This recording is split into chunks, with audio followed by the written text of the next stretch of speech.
Step into Value Zone. Value Zone. Hypermart. Patancheru.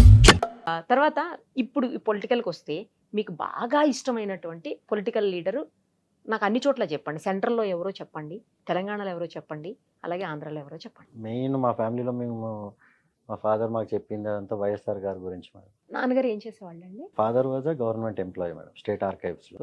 Still working? లేదండి, ఇప్పుడు retire అయిపోయారు. Retire అయిపోయారు. ఓకే. కాకపోతే ఆయన చేసే మంచి పనులు అవన్నీ మాకు చెప్తూ I grown up listening to all that. ఇప్పుడు మనకి అంటే వెరీ వెరీ ఇన్స్పిరేషనల్గా జగన్ గారు what is doing I seen first hand. So ఎవరో నాకు ఏదో చెప్పి నా మైండ్ ఏదో మార్చి నా బిలీఫ్ మార్చాలంటే అది జరగదు మేడం. ఎందుకంటే ఐ సీన్ గ్రౌండ్లో ఆ రిజల్ట్స్ నేను చూశాను కాబట్టి వేరే వాళ్ళు నాకు ఏది చెప్పినా కానీ నేను మారను. I will stand by him and I stand by him not because of anything, because of I believe in his vision for the state. It has got nothing to do with politics. I believe in his vision for the state ముందుకు 10 years down the line. ఇప్పుడు మన కూర్చుని మాట్లాడే వాళ్ళందరూ కూడా 10 years down the line ఆయన చేసిన మంచి పనులు ఏం జరిగినాయి అనేది అప్పుడు గుర్తుపెట్టుకుంటారు. అప్పుడు అందరికీ తెలుస్తాయి, కళ్ళు తెరుచుకుంటాయి. మీరు చూడండి. So I know what path he's taking and I totally support him in that vision. ఆంధ్రాలో చెప్పారు, తెలంగాణలో చెప్పారు. తెలంగాణలో డెఫినెట్గా ఐ లవ్డ్ మన కాళేశ్వరం ప్రాజెక్ట్. ఎందుకంటే మా సిద్దిపేటలో నా సొంత భూమి. మాకు చెట్లకి నీళ్ళు ఇవ్వడానికి కూడా నీళ్ళు ఉండేవి కాదు. Within a matter of 2 years it has completely transform. So I really like the way ఆయన మొత్తం ఎట్లయితే తెలంగాణ డెవలప్మెంట్ జరిగిందో ఆ విధంగా I truly admired his work. సెంట్రల్లో ఆ టైంలో, పాత టైంలో అంటే I use to really like Vajpayee garu. Because even being from BJP he was such a secular person. He used to talk the truth out. చాలా సార్లు he used to criticize his own party people. ఇదంతా తప్పు జరిగినా ఏమైనా చేసినా. So he was the first person, మీకు remember, if you remember or not I don't know, ₹1 ఇండియాలో ఖర్చు పెడితే ఒక మనిషికి 10 పైసలు వెళ్ళలేదంట. అట్లాంటి స్టేజ్ నుంచి ఈరోజు జగన్మోహన్ రెడ్డి గారు రూపాయి ఖర్చు పెడితే రూపాయి వెళ్తుంది. మన ఇండియా గవర్నెన్స్లో that is the biggest success, victory. అవన్నీ అంటే ఎప్పటి నుంచో పాలిటిక్స్ ఫాలో అవుతూ I studied all these governments నేను చూశాను. But I truly admire the way is running the government. ఇప్పుడు చుట్టుపక్కల డిస్టర్బెన్స్లు చాలా ఉంటాయి మేడం. అవునవును. Even within the party కానీ బయట కానీ మీరు అన్న పాలిటిక్స్ అవి వేరు, పాలిటిక్స్ అవి వేరు. బట్ సిన్సియర్ పబ్లిక్ సర్వీస్ కానీ గవర్నెన్స్ కానీ is doing a fantastic job. అవన్నీ మనకి సెన్సేషనలిజం రాదు కదా వీటిలో. అందుకే మీడియా కూడా ఎక్కువ వీటిని ఏం చూపిస్తుంది, పాలిటిక్సే ఎక్కువ చూపిస్తారు. అదే కదా మేడం, ఈయన ఈ పార్టీకి వెళ్తున్నాడు, ఆ పార్టీకి వెళ్తున్నాడు, కానీ ఆయన ఏ మంచి పని చేశాడు మనుషులకి అనేది చెప్పరు. ఆయన నేను ఎందుకు వెళ్తున్నా, నేను ఏం చేస్తానని చెప్పడు. నాకు సీట్ ఇవ్వలేదు అంటాడు. నీకు ఎందుకు ఇవ్వాలి, నువ్వు ఏం చేసావు అని, నువ్వు ఏం చేద్దాం అనుకుంటున్నావు, నీ విజన్ ఏంటి, అదేం ఉండదు. ఒక అవకాశం ఇచ్చినప్పుడు మంచిగా యూస్ చేసుకుంటే మళ్ళీ ఇంకో అవకాశం దొరుకుతుంది. అసలు అవకాశం అని కాదు, మన పని ఏంటి. ఇప్పుడు ఈ రోజు నేనున్నా, రేపు ఇంకొకళ్ళు ఉన్నా కానీ అదే పని చేయాలి కదా. అవును, కంటిన్యూ చేయాలి. పబ్లిక్ కి హెల్ప్ చేయాలి. మనం డెవలప్మెంట్ ఆగద్దు, పబ్లిక్ సర్వీస్. ఇప్పుడు ఎప్పుడు మన సీట్లు మన ఇది అని. అవును, మీది నేటివ్ ఎక్కడండి అసలు? ఇటు సిద్దిపేటనా గుంటూరు మేడం. ఫాదర్ది వెల్లలూరు, మదర్ది ఫిరంగపురం. ఇది ఇక్కడ అంటే మనం ల్యాండ్ కొనుక్కున్నాం. అంతేనా? ఎప్పుడు ఇక్కడ ఉండలేదు హైదరాబాద్ లో అండి? హైదరాబాద్ లో ఉన్నాను. స్టడీస్ అంటే ఫాదర్ ఇక్కడే తార్నాకలో చేసేవాళ్ళు, జాబ్ చేసేవాళ్ళు కాబట్టి I was here in Hyderabad. I studied in Hyderabad.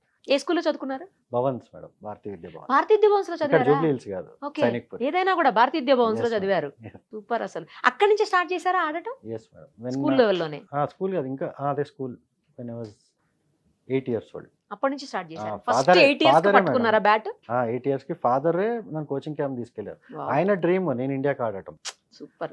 Teacher కదా ఆయన డ్రీమ్. టీచర్ అంటే ఆయనే కష్టపడ్డారు madam. He is dedicated his entire life for me. మరి జాబ్ ఎట్లా మేనేజ్ చేశారండి? మొత్తం ఇక నాకు అందుకే మనకి పబ్లిక్ ది కష్టాలన్నీ తెలుసు మేడం. ఇప్పుడు ఎవరో ఒకరు చాలా మంది చాలా మాటలు చెప్తారు. బట్ ఐ నో ఒక ఫ్యామిలీకి ఏం అవసరం, ఒక ఫ్యామిలీ ఎదగాలంటే ఏం కావాలి అనేది మాకు ఐడియా ఉంది. ఇప్పుడు అదే చెప్తున్నా కదా, ఇప్పుడు రియల్ ఎస్టేట్ పెరగాలంటే ఈజీ. అవును. ఎంతమంది బాగుపడతారు? 100 మంది బాగుపడతారు, 1000 మంది బాగుపడతారు. అంతే, కరెక్ట్. అది ఇది సమాజం మొత్తం బాగుపడుతుంది కదా. ఎంత ఏజ్ లో ఫస్ట్ మ్యాచ్ ఇంటర్నేషనల్ ఆడారు అసలు? 20 years తర్వాత ఆడారు. ఎవరండి కోచ్ మీకు? ఫస్ట్ లో విజయ్ పాల్ సార్, ఇంకా నాగేష్ హేమంత్ సార్ అని ఇక్కడే మన జిమ్ఖానాలో ఉండే. నా జిమ్ఖానాలో ఆడేవాళ్ళ వెళ్ళి రోజు ఎస్. ఎన్ని గంటలు ప్రాక్టీస్ చేసేవాళ్ళు? జిమ్ఖానాలో మార్నింగ్ మనకి 5 o'clock స్టార్ట్ అయ్యేది క్యాంపు, 5 to 9 ఉండేది. మళ్ళీ ఈవినింగ్ పూట స్కూల్కి ఇంటి- వచ్చి స్కూల్కి వెళ్ళేసి వచ్చి ఈవినింగ్ ఫాదరే మొత్తం ప్రాక్టీస్ చేయించేవాళ్ళు ఇంటి దగ్గరనే. ఇంటి దగ్గరే. అంటే ఫిట్నెస్ కానీ ఈవెన్ టెన్నిస్ బాల్తో ఆడటం కానీ అన్ని అంటే డిఫరెంట్ ఆస్పెక్ట్స్. నాన్నగారు కూడా స్పోర్ట్స్ పర్సనా? అంటే ఆయనకు చాలా ఇంట్రెస్ట్ ఉండేది. ఆ టైంలోనే గుంటూరులో ఉన్నప్పుడు అప్పట్లో మెడ్రాస్కి వెళ్ళి టెస్ట్ మ్యాచ్లు చూడటము అవన్నీ కూడా చేసేవాళ్ళు. ఆయనకు కూడా క్రికెట్ ఆడాలని ఉండేది కానీ ఆ టైంలో ఎక్కడ మేడం ఎక్కడ అదే ఫెసిలిటీస్. ఇప్పుడు అందుకే కదా ఆడదాం ఆంధ్రాలో, ఎంతమందికి ఆపర్చునిటీ అవకాశం ఉంది దొరకట్లేదు. ఇప్పుడు మంచిగా. ఇప్పుడు సిఎస్కే లాంటి ఫ్రాంచైజీ వచ్చి చూస్తుంది మ్యాచ్లు, అవును. ఎవరైనా యూనిక్ టాలెంట్ దొరికిద్దా. మరి యూనిక్ టాలెంట్ అనేది ఐడెంటిఫై చేయాలంటే మరి మ్యాచ్లు అయితే అవ్వాలి కదా మేడం. ఎగ్జాక్ట్లీ. బ్యాట్లు ఇరిగిపోతే ఏమవుద్ది బాగా కొట్టారని ఇందాక చెప్పారు మీరు, మరి? బాగా ఆడితేనే అది- బ్యాట్ ఇరుగుతుందని. ఆ పర్సన్కి ఆ టాలెంట్ ఉన్న వాళ్ళైతే అంటే బయటకు వస్తుంది కదా. మనకు ఒక్కళ్ళు వచ్చినా చాలు కదా మేడం. ఇప్పుడు అది every year program success tournament అయినట్టే. నుంచి మరి ఒక్కళ్ళు వచ్చినా చాలు. ఒక్క టాలెంటెడ్ పర్సన్ కి దీంతో జస్టిస్ జరిగి తను ఒక ఇంటర్నేషనల్ ప్లేయర్ అయ్యాడు, చాలు. మరి ఇంకేం కావాలి? సక్సెసా కదా. దీనివల్ల ఎంతో మంది డెస్టినీస్ మంచిగా అవుతాయి మేడం. దీన్ని పొలిటికల్ చేయకుండా ఆనెస్ట్గా చెప్తున్నాను నేను. ఈ ఇయరే కాదు, ఎవ్రీ ఇయర్ కంటిన్యూ చేయాలి దీన్ని. ఎవరు వచ్చినా ఏం చేసినా ఎవరు ఏం వచ్చినా జరిగినా ఏం కూడా. జరిగినా కానీ ఇట్ షుడ్ బి కంటిన్యూ. మీరు అవును మ్యాచ్ ఆడేటప్పుడు ఫస్ట్ ఎంత తీసుకున్నారు? అమౌంట్ ఎంత వచ్చింది గుర్తుందా? రంజీ ట్రోఫీకా? రంజీ ట్రోఫీకి ఫస్ట్ మాకు ఎంత మేడం 600 రూపీస్ అనుకుంటా. అవునా? ఆ.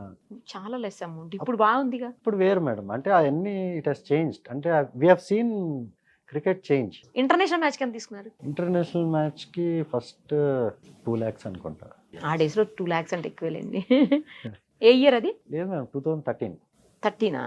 Okay okay. మీరు అప్పట్లో టీఎస్కే కావచ్చు, ముంబై ఇండియన్స్ ఎక్కడి నుంచి ఆడినా కూడా మీరు ఏ మ్యాచ్ ఆడితే, ఎవరితో మ్యాచ్ ఆడితే వాళ్ళు గెలుస్తారనే ఒక పాజిటివ్ వైబ్స్ ఉండేవి. వాళ్ళే గెలిచేవాళ్ళు నిజంగా కూడా. అది సెంటిమెంటల్ గా మీరు ఎక్కడుంటే అక్కడ. అంటే అట్లా ఏం లేదు మేడం. అంటే మనం ఐపీఎల్ గెలిచాం 6 సార్లు, అదే ఛాంపియన్స్ లీగ్ కూడా గెలిచాం 2 times. ఓకే. మీరు ఉన్నారు కదా వాటిల్లో. ఉన్నాం. మరి అదే చెప్తున్నా. ఇప్పుడు అలాగే అట్లానేం కాదు మేడం. అంటే బేసిక్గా ఇప్పుడు మీరు క్రికెట్ తీసుకుంటే 11 మెంబర్స్లో మీకు 11 టీమ్ మెన్ ఉన్నారు అనుకోండి, అప్పుడు గెలుస్తాం. అంటే ఎవ్రీబడీస్ రోల్ ఈస్ డిఫరెంట్. మనం ఏంటంటే మీడియా వాళ్ళు ఎక్కువ స్టాట్స్ పైన కాన్సన్ట్రేట్ చేస్తారు. స్టాట్స్ ఎవరిది ఎక్కువ ఉంటాయి?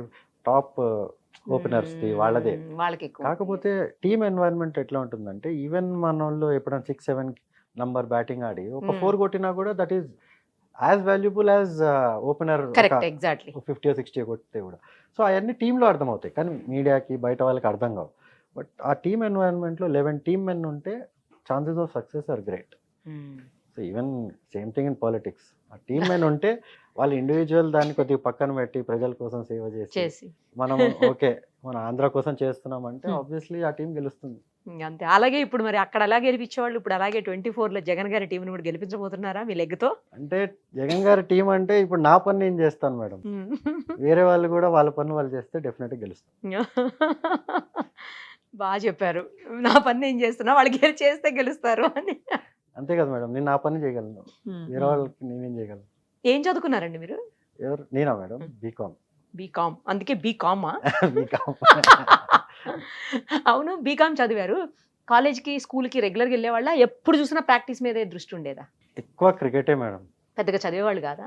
చదవడానికి టైమే లేదు కదా. మేమంతా ఆ ఏజ్లో అసలు ఎక్కడ madam, complete year round cricket ఆడేవాళ్ళం. సో కాలేజ్ టోర్నమెంట్స్ అయినా చాలా ఆడాము. కాకపోతే ఎక్కువ మా ఫోకస్ అంతా ఇక లైఫ్ లాంగ్ దీని మీదే. క్లాస్లో ఏ ర్యాంక్స్ లో ఉండేవాళ్ళు? స్కూల్లో అయితే టాపర్ మేడం, 5th వరకు, 6th 7th వరకు. 7th వరకు టాపర్. ఆ తర్వాత నుంచి ఇది డౌన్ అయ్యి అది పెరిగిందేమో. ఇంకా కంప్లీట్ గా ఇది డౌన్ అయిపోయారు. Back seat. లా కాలేజ్ లో కూడా మొన్న తీసుకున్నాను. ఎంట్రన్స్ రాసారా? లేదా ఎంట్రన్స్ కాదు, అడ్మిషన్ తీసుకున్నాను LLB చేద్దామని. ఓ, ఎందుకు బిఎల్ చేయాలనిపించింది? అంటే ఇంట్రెస్ట్ మేడం. ఫ్యామిలీలో కొద్దిగా లాయర్స్ ఉన్నారు. మా పెద్దనాన్న కూడా చీఫ్ జస్టిస్ చేశారు ఓకే, హైకోర్టు. Super super. కొద్దిగా లా అంటే మనకి సమాజం పట్ల మంచి అవగాహన వస్తుంది. ఎగ్జాక్ట్లీ. అందుకోసం వాళ్ళ విజన్ వేరే ఉంటుందండి. లా తెలిసిన వాళ్ళ విజన్. మనకి ఒక idea of how to lead life, how to సొసైటీని ముందుకు మనం కూడా తీసుకెళ్ళాలి అనేది మంచి అవగాహన వస్తుందని. లా ఒబేడింగ్ సిటిజన్ ఎలా ఉండాలి అన్ని. సూపర్ అండి. Nice talking to you. నాకైతే చాలా హ్యాపీగా ఉంది మిమ్మల్ని ఇక్కడ చూడటము, మిమ్మల్ని గలవటము అంతా కూడాను. చాలా విషయాలు షేర్ చేశారు. అటు కెరియర్కి సంబంధించి, ఈ కెరియర్కి కొత్తగా స్టార్ట్ చేసిపోతున్న ఈ ఇన్నింగ్స్ కెరియర్కి సంబంధించి కూడా షేర్ చేశారు. ఆల్ ది వెరీ బెస్ట్ అండి. మీరు ఏదైతే అనుకుంటున్నారో పబ్లిక్కి సర్వీస్ చేయాలి అని, ముఖ్యంగా అది 100% చెయ్యాలని చేస్తారని నమ్ముతూ thank you so thank much. You madam, thank you so much.